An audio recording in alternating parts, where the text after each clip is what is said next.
It is through getting real with oneself and creating space for a shift in perspective to occur that brings us home to ourselves, where we realize that all of who we are is welcome.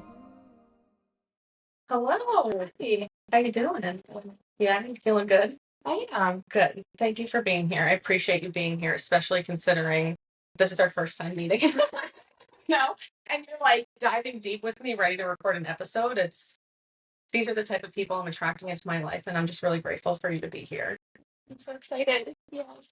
Do you mind like starting off just telling me and like whoever's listening and watching, watching, and I don't edit this stuff out. I just let it roll. Yeah, exactly, right? We're human. That's part of it. Just tell us about yourself, your name, anything that comes through aside from your name. I want people to anything else that comes through is perfect. So I'm Lancaster, originally from Ohio. I've lived in Austin for about 2 years.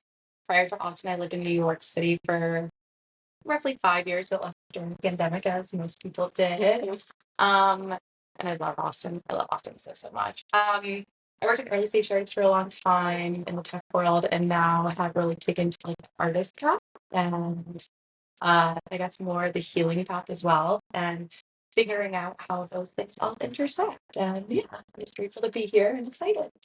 How did you come to find art, right? Like you said you were in tech first. Has art always been a part of your life? And like, what was that like to sort of make the transition into more of an artist filled life? Yeah. So I'd say like I was definitely born with like this massive heart that I just wanted to create and help people feel and things like that. But growing up in a small town in Ohio, and I grew up in like a very blue collar family, a town of 18,000 people. Like there's two high schools. Like it was like your stereotypical quintessential like small town. So within that, like not a necessarily conducive environment for creative pursuits. And so I silenced that part of me very early on. And when I went to college, my mom was like, go to college, go away to college. She's like, and you're paying for it and you can't study art. And I was just like, okay. Which I recognize like comes from her own conditioning as well. But after college, my old roommate, he called me one day and he would always go through these points in life where you like study a certain thing for like 3 months at a time and become obsessive. And this point in time, he was obsessed with Jackson Pollock. So he calls me one day and he's like, Haley, you want to come over and get high and paint some abstract art? And I was like, yeah, I do.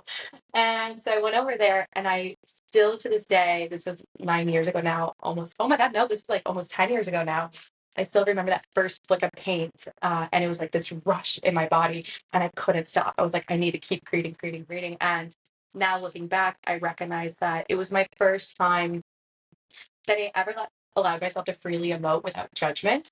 Because for so long, I always felt too expressive, especially within my family. Like we're very Midwest mentality of like, you don't express a lot, you don't like very non-confrontational, very passive aggressive. Like there's an issue, here's a rug, sweep it under, I think. And so within that, like I silenced my emotions early on, and this was the first place where I really allowed them to be expressed. And um, I started like pursuing the art path a little bit, and then like it got a little scary. I was pursuing like the yoga art path. I was set to go to India and become a yoga instructor when I was 25, and then maybe 2 months before I went in the woods for a week, and I was like, "Fuck, I'm done being a free spirit. I moved to New York." Literally a week later, I had a job and moved to New York City, and like did that for 5 years, and I was like, no, I can't do that yet. But I also recognize there's a whole other part of my brain that was really craving. Anyway, so I did that for a long time, but within that lane of life, within, the tech world, within the more, left side of the brain world, I kept reaching a point where I'd always be depleted. And I'd like give all my energy to these other pursuits, give all my energy to other people, other quests, other things that weren't truly aligned with my soul. And so at the beginning of 2023, I was at a really intense iteration of this. Like I had just launched an early stage breathwork app, and was the head of operations for this company for the entire year prior. I'd given every ounce of my being for someone else's vision, dream, etc., and depleted myself in the process. And then I was laid off and I had nothing left to give. And every year I set an intention, and 2023's intention was surrender, trust, and play. And the first full moon of the year, which was January 6th, which was a Friday, I wrote a letter to the full moon. I was like, "Dear moon, please release me of anything that's no longer serving me."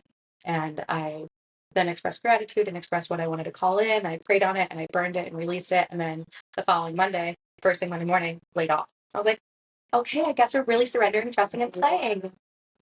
And so within that, I made a decision in that moment where I was just going to, for the first time, I'd always gotten these pings from my heart of like, this is the right decision, or, it's like a hell yes or a hell no type thing. And I was like, all right, like, I'm just gonna, the next year, I'm gonna listen to my heart. And art has always been a means for me to heal and emote and express because it was my first way to process emotions. And it's a safe way for me to process and explore emotions that I can't bring words to yet.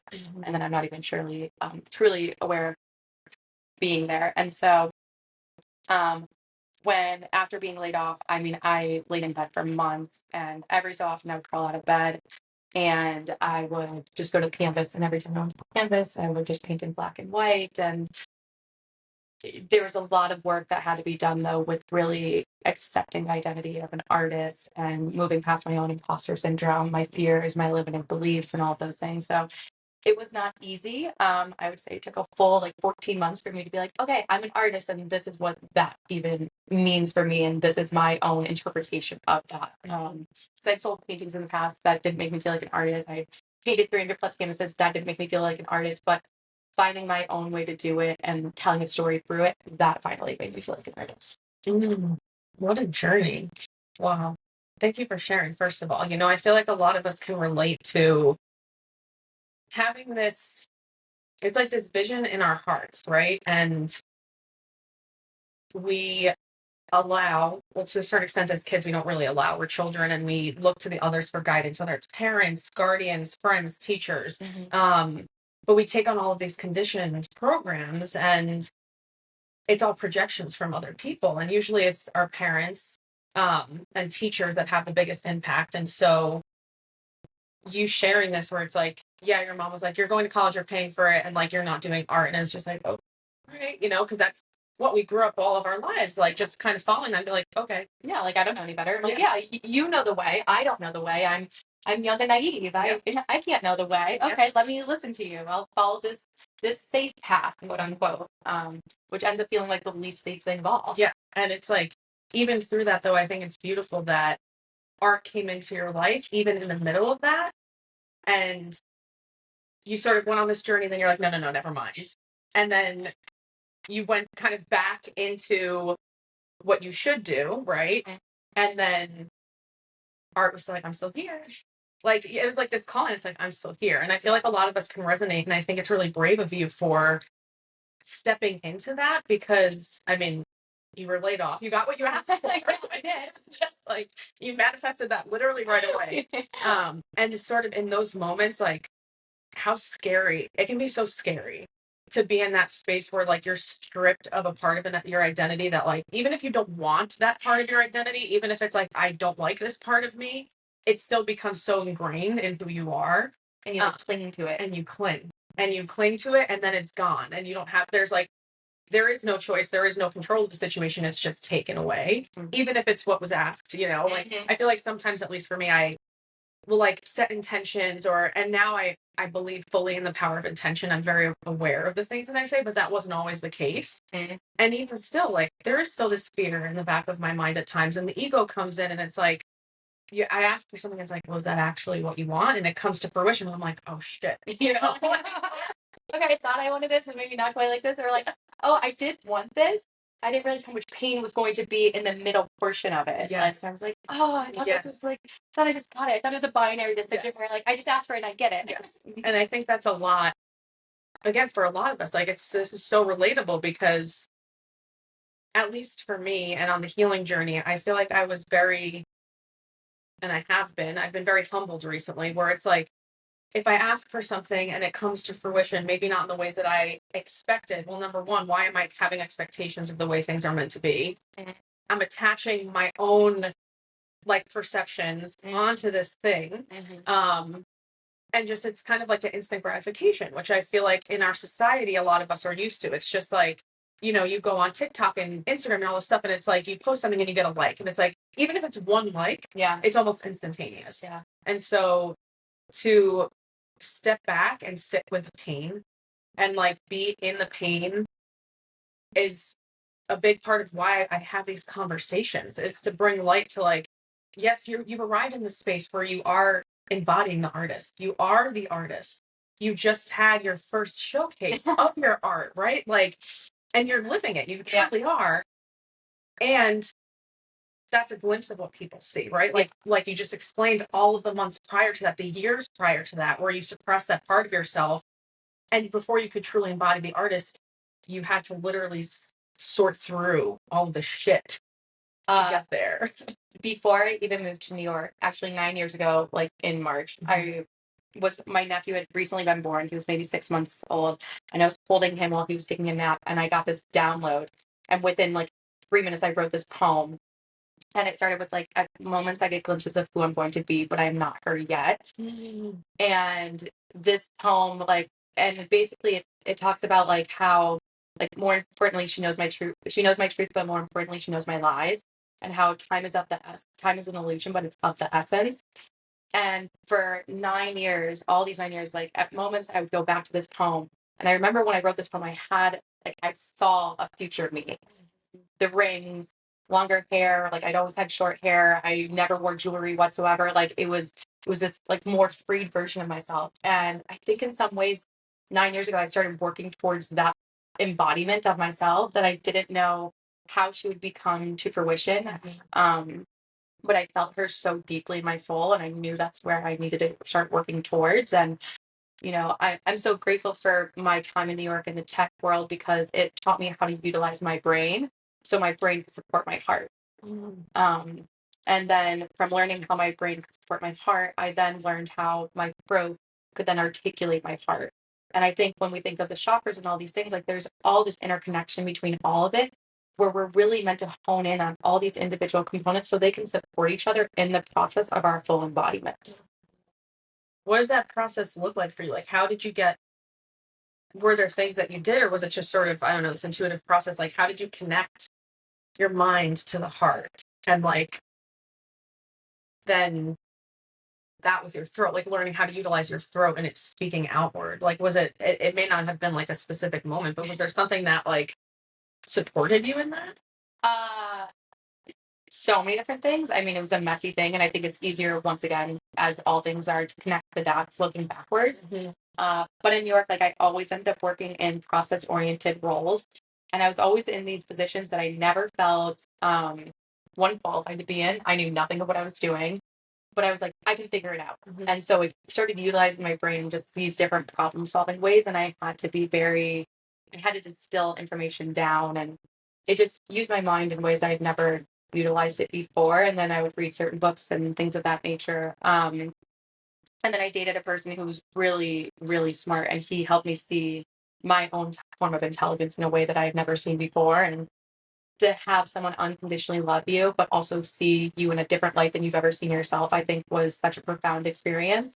The connecting truly, like, and I think actually it wasn't until last year that I really connected my left and right sides, like my masculine, my feminine. Like, there's always this duality to us. And years ago when I started therapy, I always felt like, I'm coming to this realization now, but I always felt like there's two halves of me. Like there's very free spirit Haley, and the way I would depict her, she's laying in an ocean, surrendering, like the sun is beaming on her. And then my other side of Haley, which was like very like type A, and the way I would depict her, she's in this massive high-rise building that like they keep building floors, but all of them are empty. And I always viewed them as kind of like in odds against each other. And within the series that I did last year, the painting series, and it started very intuitively. I didn't realize I was working on a painting series, but at some point it was all about exploring my own coming to consciousness. And within coming to consciousness, it's about accepting all parts of yourself and finding this fusion between. And that's where the non-duality, the oneness comes in.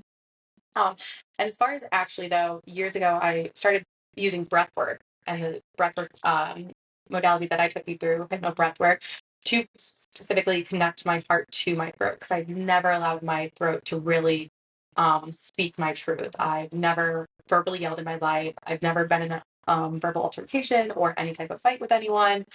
I have silenced myself more times than I can count, but I know it's because my heart is so tender and she's just so like scared and she just wants to be loved. And so I was so afraid that if I spoke up for her, that like that it, somehow that love, even if it wasn't the type of love that I like to receive, it would be pulled away and then she would be left with nothing.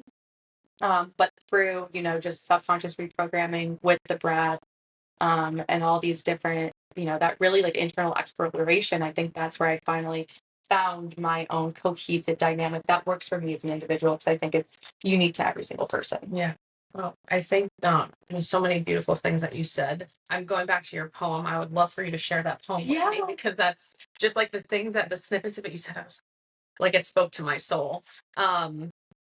It's like the parts integration. Like I feel like integration is such a big thing that a lot of us maybe aren't aware of or we bypass, where we feel like there are these different parts of ourselves that they each have a place, but how do they all fit together? And like you said, like you have these two halves that were almost in opposition of one another. And then I just think of like this self-imposed opposition, like, oh, there's no way that this flowy, laying in the water, feminine energy can exist with this more masculine, structured, like ideology. And it's like they all can exist at once. And that's part of this space is where all parts of us are welcome. And being able to sit with those different parts of ourselves and see like, well, what am I hiding from is kind of for myself. I'm like, what am I hiding from and why?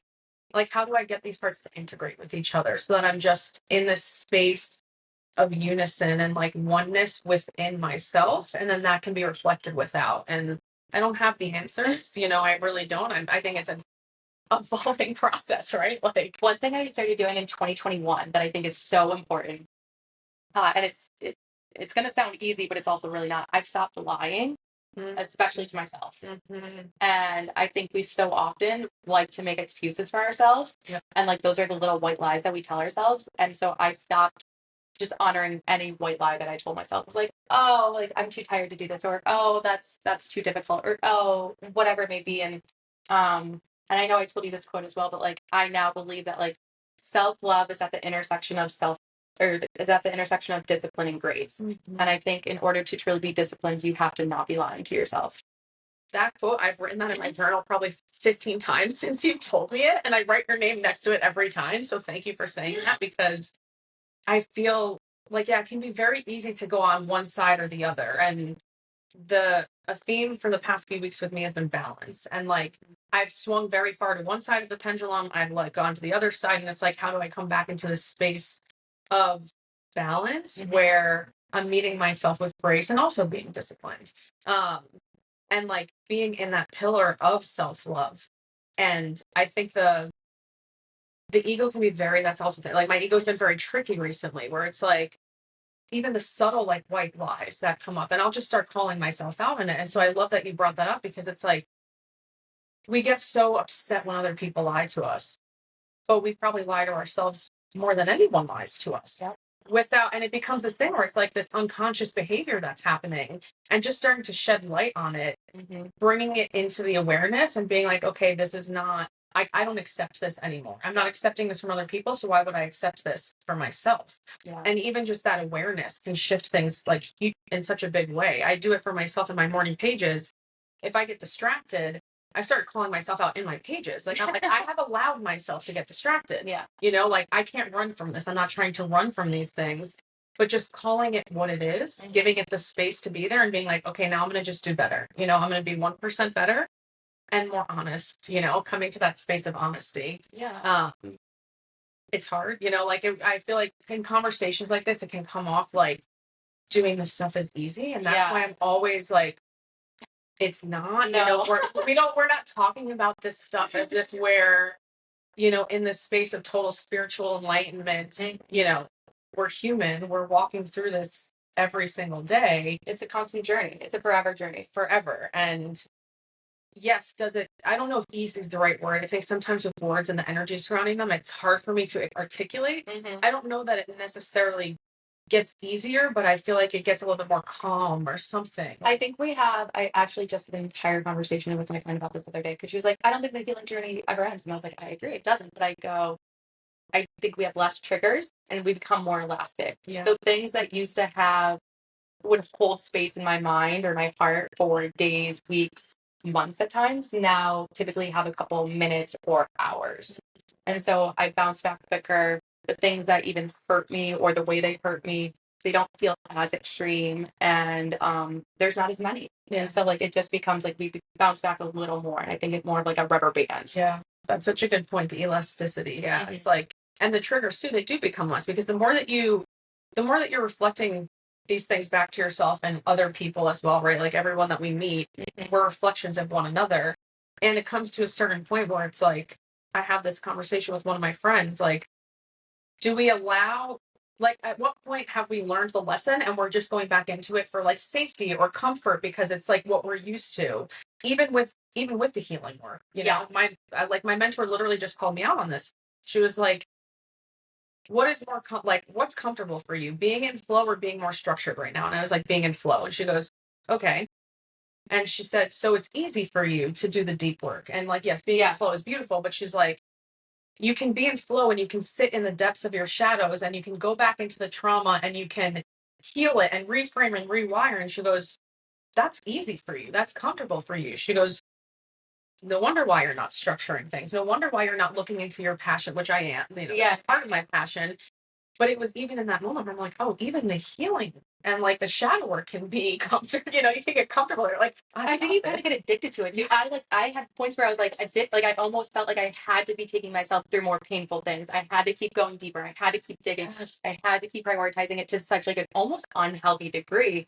And I was like, no, I can take a step back and things can be more flowy now. Things can be more fun. Like I've done the fucking work. And not saying that there won't be other times where I go back to it, but like we almost get into this programming of like I have to keep doing the work. It's just such a like a heavy degree, and if I'm not doing it, and it's like you're almost hurting your central nervous system in that process because you're like just evoking pain that doesn't need to be evoked anymore. Yeah, that's such a the addiction part of it, because it is, and this is all I'm like processing and integrating all of this live time too. So this conversation is divinely timed because I didn't put that to it where it's like this, like I keep chasing this work and it's like, oh yeah, like I can There's almost a high with it. Like it's like, oh, I just did that. Yeah. And it's like, okay, like yeah, like you did enough. Like why don't we just like like take a nice walk? Like it doesn't have to be this whole like massive breakthrough. It's like these subtle, beautiful moments that also are equally honorable. Yeah. And I think that's part of where it can be like this new age spiritual trap that I feel like we can fall into, where it's like either you always have to be in the love and light or you have to eviscerate every single shadow of yours before you can reach this place of like enlightenment. And it's like both of those are such extremes. It's like coming into the middle space where it's like, yes, we are doing the work as triggers and things come up, beautiful, but if we're going to look for them, why? Like what are we doing?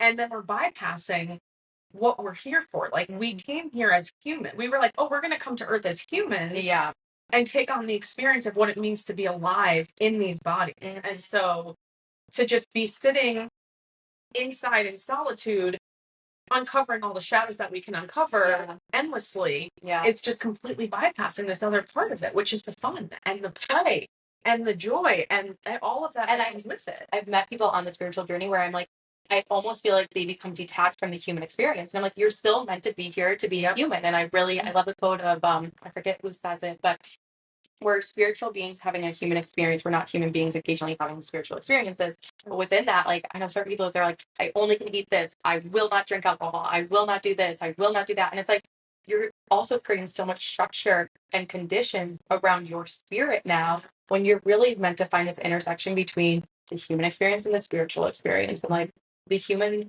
and the spirit both want to have fun and be playful and enjoy it. Yeah. And I found myself in that space where I was same. I've been there. Yeah. Totally. Like so many rules. I was like, I can't go out on the weekends. I need to be home doing the work. I need to do that. And it's like, no, go out, go have fun. Like you deserve some fun. Yeah. It was even like when I was just in Colorado last week and I was there for a month, and within the 2-week time period, I went so deep into the depths of my human experience, like because I I had been neglecting that part of myself. And I had been having conversations with my higher power, which I choose to call God, and just being like, what am I doing? Like, actually, what am I doing? I know I'm here to serve a very big mission. I'm here to make impact and heal and support, but like, why does it feel so shitty right now? You know, like that shouldn't, things that are of love don't feel like that. Yeah. And it took me going really far onto the one side of just the human, totally disconnecting from the more spiritual side. I didn't disconnect, but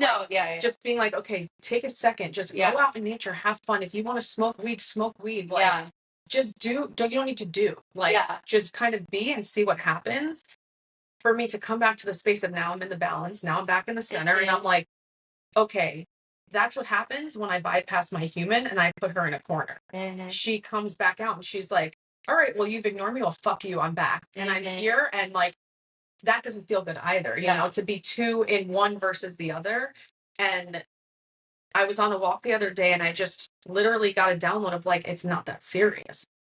And that's for so many different things that are swirling around in my life, but just in general, like, it's really not that serious, you know? Like, there are times where we do have to, yes, come in, like, take a second, be more in this space of like, I am going to look at this and heal through this. And a lot of the other times we can just have fun and we can play, and the healing happens in the play and in the creation and in the laughter, like, and in going out and dancing and doing whatever, you know, and really fully living this experience. And it's just so alive in my heart of bridging this gap between our spirit and our human. Like, they both are here to, they're existing together. And how can we arrive in a place where they're doing that in union? And maybe, yes, sometimes we are more in the spiritual other dimensions, and sometimes we are more in the 3D human experience, but coming back to that place where they're both, they can coexist. Coexist.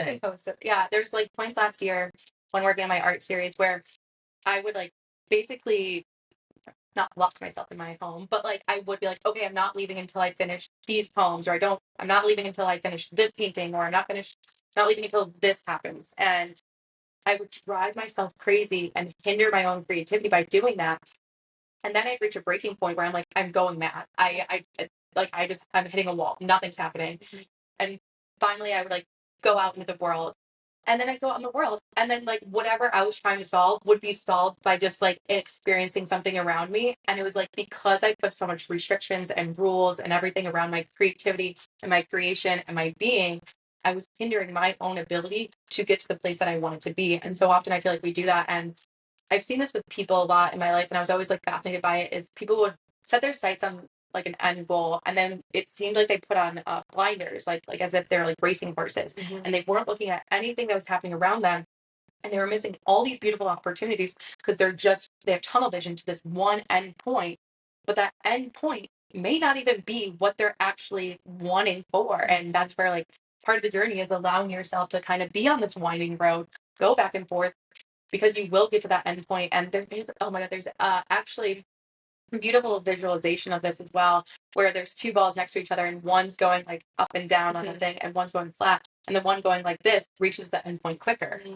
But so often we think, oh, if it's just like at a trajectory, like in one way, it'll reach there quicker. It's like, no, it's actually about the like ups and downs that help you reach that point. Yeah. I feel like that's even something in like a day-to-day practice too, not necessarily just with like a goal, but I observe this happening when I'm on like a walk or something where it's like, okay, I know I want to walk X amount of minutes, right? And like, I just am like, I'm walking and then I'm done. And it's like the blinder, like you said, I put these blinders on myself, and it's coming into this space of like, okay, let's just walk to walk. There is no time. Look around, stop.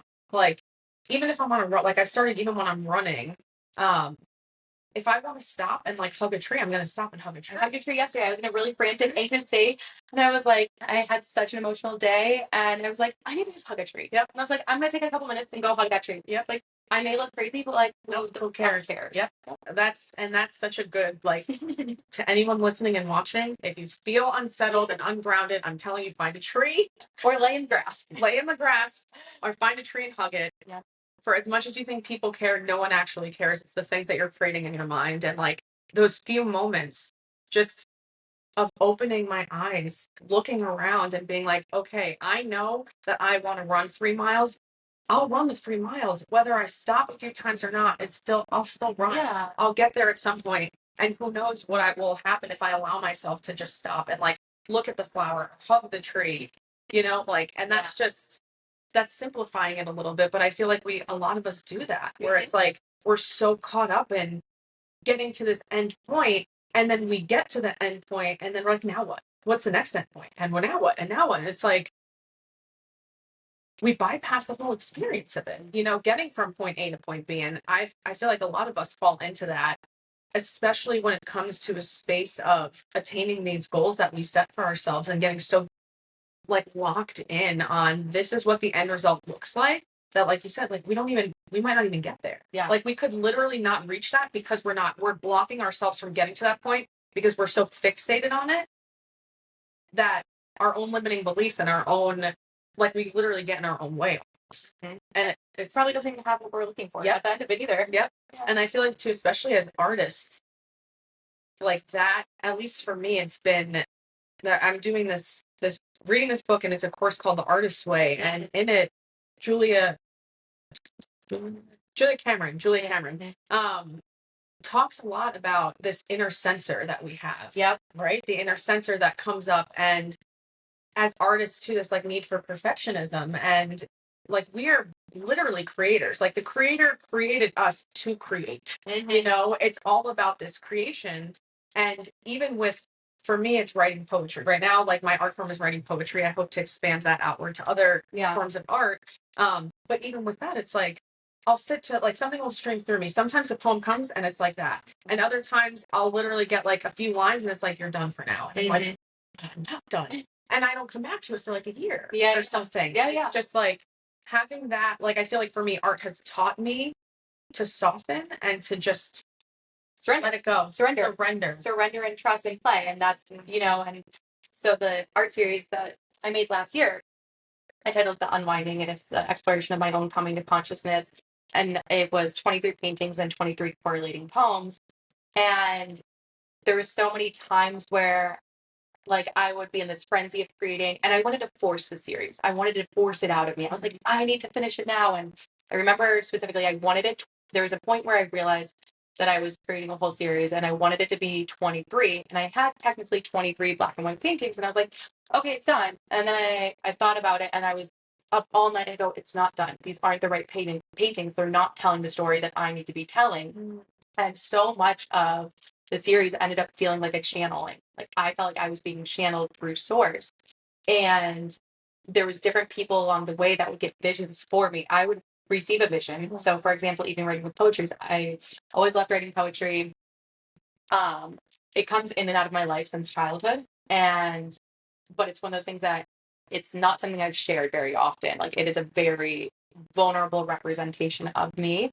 And around April of 2023, I had a vision. I go, of me writing poems with these black and white paintings. So all the paintings are black and white, which I'll go into the meaning behind that later. But my best friend from high school texted me one day and she goes, I just had a vision of you writing poems with the black and white series.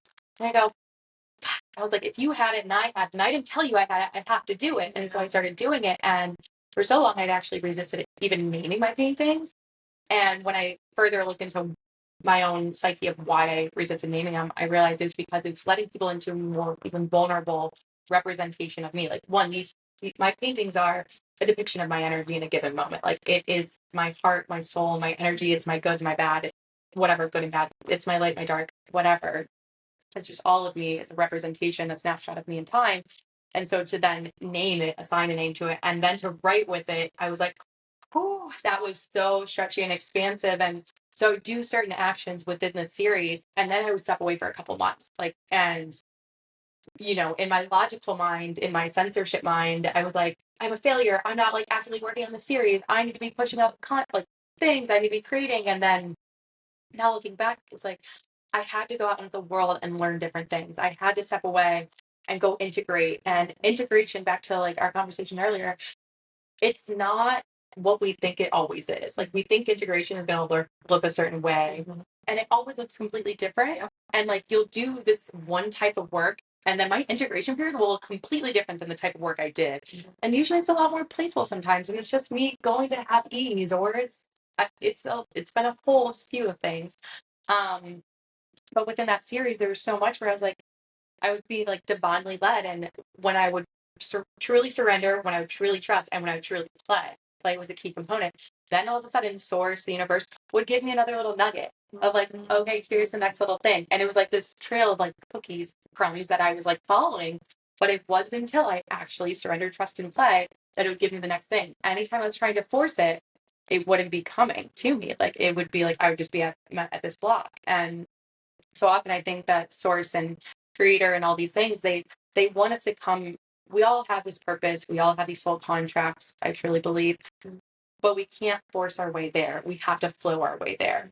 But within the flow, we have to find the discipline, the structure, the action, and all of these things. We have to keep, allowing ourselves to be guided to that point and trusting in that journey. And the more we do, the more like little nuggets of wisdom we're given along the way. And then like the more guidance. And then we all of a sudden one day we're like, okay, now I get why all of it had to work this way. I wanted to like fight against it so badly. And there's so many times where I was like, why isn't this done? And then now I'm like, okay, this all makes sense. Yeah. It's just like exactly like you said, being able to just like the surrender, trust, and the play. Like I like the play aspect of it because we can surrender and trust, and then it's like, okay, now, I'm surrendering and trusting. Now what? It's like, go have fun. Go play, literally. Dance in a field. Yeah. Like whatever play looks like to you. And I think it's so beautiful that you arrived in a place where you allowed yourself to see yourself fully, because that's, I feel like, for me, what art is. It's, yes, we put it out there for other people, and I think it's medicine as well, but it's really about us ourselves. We have to create it for ourselves. As Rick Rubin says, first and foremost, it's created for us. Yes, like we create it for us, and it's like this vulnerability, like other people seeing those parts of ourselves, but it's really like us having to look at those parts of ourselves and in this totality. Because when you do finish a poem or finish a painting or finish a sculpt, a pottery, I don't know, whatever, fill in the blank, you finish a dance piece, a song, like that in totality, like you said, that's your heart and your soul. And then you go back and you look at it and then you read it and you listen, and it's like you're bearing your soul to yourself over and over again. And for me, nothing's more confronting than that. It's like I have an easier time sharing parts of myself with other people and talking about parts of my journey than really going in. And like that's for the poetry for me, where it's like reliving these experiences in totality and like looking myself in the mirror, just me and no one else, and like fully, completely all of those versions that brought me to the completed piece of art. But then you do it and then you're like, well, like, oh, right. And then someone sees the painting and someone reads a poem and they're like, this is exactly what I needed. I needed to see this. And you putting your poetry with your art is so, what's the word that's coming through? Innovate. I have like innovative, inspiring, amazing, like all of these things. I think it's just like inspiring is what's coming through for me, because in my mind, like I'm moving away from this, but it's very like the structure for me where it's like, okay, it's this, it's this, it's this. And so to blend art forms together where you have this written word and this piece where it's just, they come together in such a beautiful way is absolutely incredible. I'm so glad that you followed that calling and now you're in a space where you have a book from it. You have a book, you're selling your paintings with the poetry, and it's just how you bearing your soul for yourself.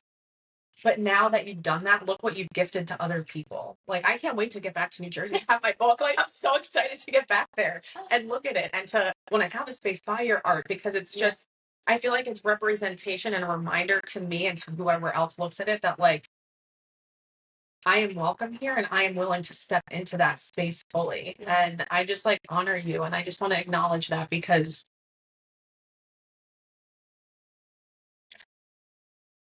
you need to pause for a second.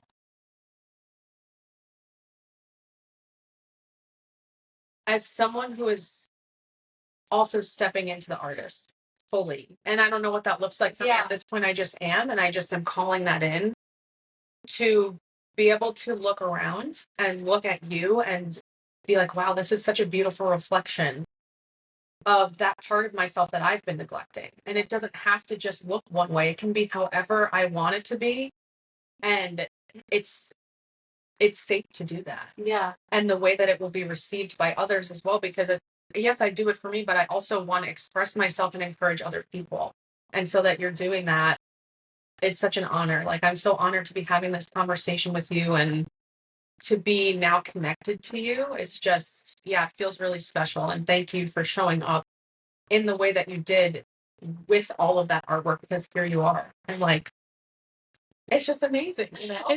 It's great. And what's so funny too is like within that, like towards the end of the series, like I then started leading back into breath work and like the more healer side of me, even getting comfortable. But there was all these things that like because I allowed the space for that thing and I believed in, and you know it's so funny because I truly believe that everyone's an artist. And it frustrates me when people are like, oh, I'm just not creative. And like everyone's creative. Everything's art. And like this it's gonna sound silly, but I don't think so. Like the way I have sex is art. The way I make a grilled cheese is art. Yeah. The way I fold my laundry is art. Like everything is art. Like, you know, the way people make Excel spreadsheets is art. Everything can be art. But we want to say like, oh, it's not this or it's not that. And it's like it can all coexist. And as I learned to like, you know, and so much of me not being able to like identify or call myself an artist came from my perception of my own worth, my belief. Like it was about overcoming, you know, we all have these definitions. And I think in some ways I resisted an artist. My left brain did because I was like, oh, artists are too flighty or they're too this. And my type A side was like, I don't want to be considered that. Like, what will people think of me? I need to be so structured. And then, but my artist side was like, no, but I want to be perceived as this free flowing, blah, blah. And so finding the definition of whatever it means for each of us. And, you know, and everything can be art. We're all creators. Everything is a creation, you know, the buildings, the roads, chairs, like everything is a creation. And so for people to not even honor the way that they create is something that I hope they can like open their eyes and minds to and their hearts to.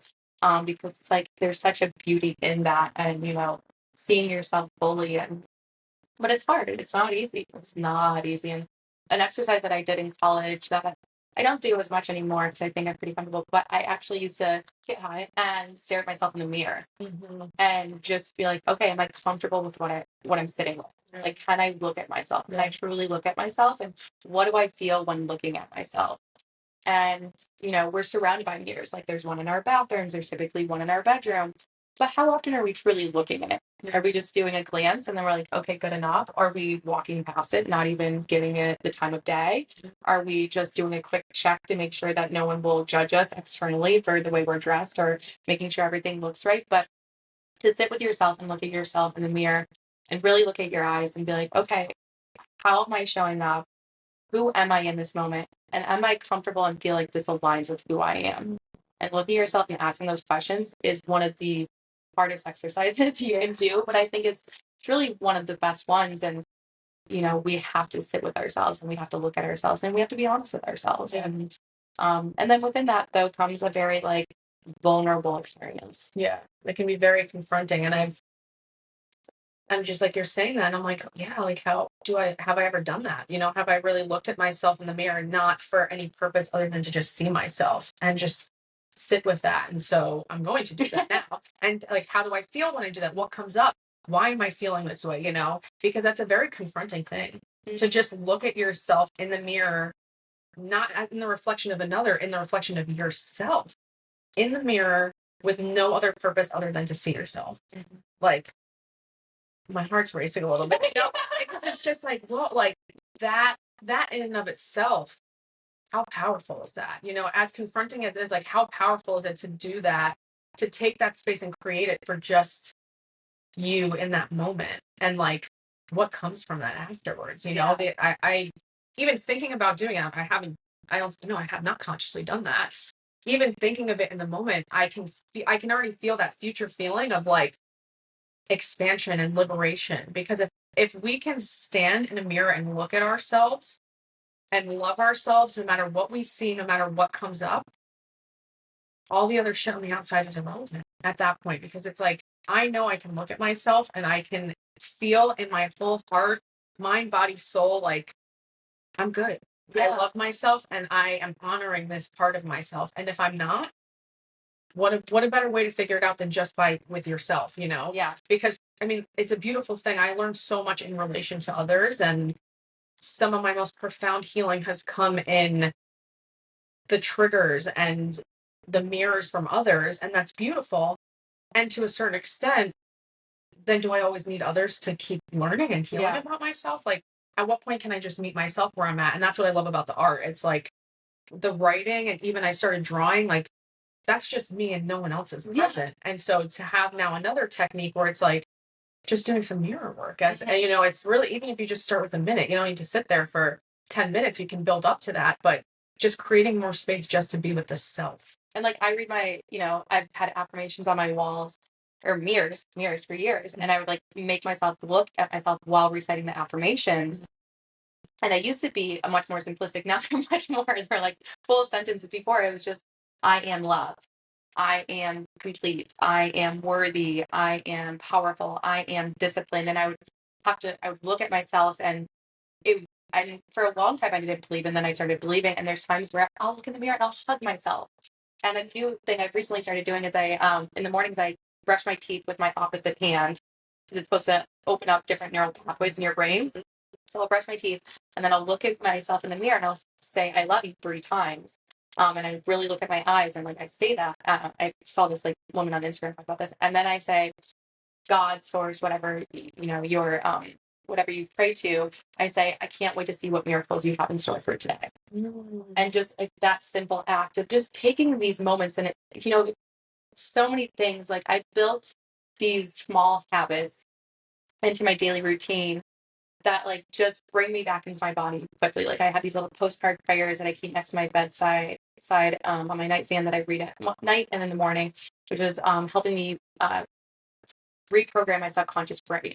And it's all about like knowing that, like, I live in the joyous expectancy of the best. Like, anything I start, I bring to a successful conclusion. Like, and just reciting that nightly takes me 30 seconds. Doing the activity of brushing my teeth with my other hand takes me 2 minutes. Like, I would be brushing my teeth regardless. And so creating these little things where it doesn't have to be this deep form of healing and these 2 hours or this hour-long thing. It can just be 30 seconds to a minute to 5 minutes, but just building that in whatever cadence you can. I think it's really helpful. Yeah. And I think that that's so, it's beautiful to be in the conversations, but also witness how things come through when I have these conversations, because it's like exactly what I like selfishly. It's exactly what I need to hear in any given moment. And also, I know collectively, I feel like there's a lot of energies that are swirling around right now. I feel like it's very chaotic. I know I'm feeling it. I know a lot of people around me are feeling it. And so to start anything, like, it's just starting, that can be so daunting.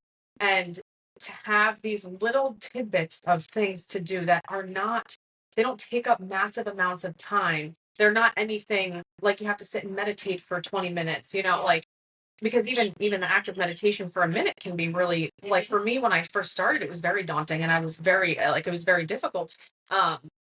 Just having these other ways to be like, okay, you can approach healing in a plethora of ways. It doesn't need to look like somatic breath work every day. Yeah. And nor should it, right. honestly. Yeah, Shouldn't. right.